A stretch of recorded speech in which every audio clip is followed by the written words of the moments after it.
So having come from a generation of tenors, could you explain a little bit more about the tenor voice? The tenor voice is complicated because it's not a natural male voice. It extends upward very much.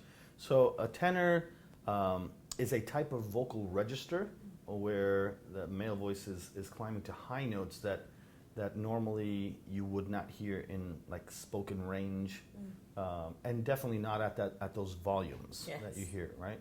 So it's a complicated voice to learn because there are some technical things that you need to establish in order to actually be able to do those things consistently and maintain your voice for 20, 30 years without ruining it. Yeah. So, you have to learn technique in order to actually be able to perform at at an operatic level. Yeah, so, I mean, the tenor voice and the soprano voice, yes. Singing on somewhere like the Met stage, you're approaching a high C. Right. or a drop B flat. Yes.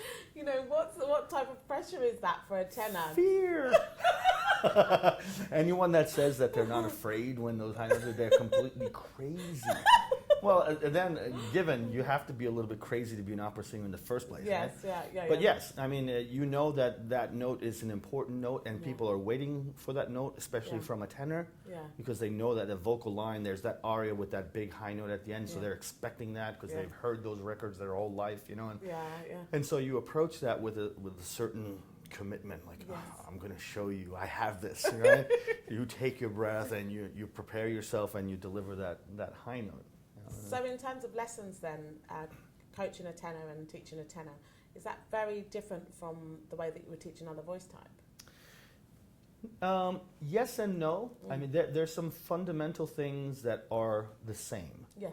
Like getting your chord closure, your breathing, supporting the voice so that the pressure of the air in connection with that vocal fold vibration is constant to produce that resonance. Those are all things that are very, the same across the board for all singers, right? But the tenor is particularly difficult because they have to learn how to do certain things at the laryngeal level, the voice box. Certain things that happen inside the voice box that allow them to go up in those higher notes. And it's not intuitive to do those things. First impact with a high note would be scream, just scream the high note out, and it's not like that. And so to dominate the instinct is a very lengthy process. To just really do it 10,000 times until you rewire the way the instinct would have you do a certain thing. But that's valid also for a soprano. Right? I totally. It's the same thing. Our instincts take over. It's a habit of muscle. Right. Especially at these volumes. That's the truly unnatural thing. Because, anybody go, okay, fine, they're going to go up in tone. But to do it at the volume of an opera singer, that's not normal. No. Right?